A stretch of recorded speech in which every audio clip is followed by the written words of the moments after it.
పాప సుగాలి ప్రీతి ఇష్యూ.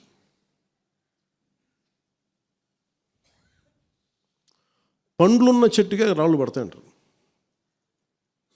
ఎవరైతే చేయూతనిస్తారో, ఎవరైతే ఆదరిస్తారో వాళ్ళని తిడితే ఎట్లాగా? అసలు ఈరోజు సుగాలి ప్రీతి అనే కేసు ఎలా ఎక్కడి నుంచి బయటకు వచ్చింది మీరు చెప్పండి. ఇలాంటి అన్యాయం జరిగిందని ఎవరికి తెలుసు? ఈ రోజున గత ప్రభుత్వం 2019, 2024లో ఒక ప్రభుత్వం మీద, అప్పుడు ముఖ్యమంత్రి మీద మాట్లాడటానికి అసలు ఎవరికైనా ధైర్యం ఉందా? ఒక ముఖ్యమంత్రిని ఒక మాజీ ముఖ్యమంత్రిని ఆ టైంలో అరెస్ట్ చేస్తే రావడానికి ఎవరు లేరు రోడ్ల మీద.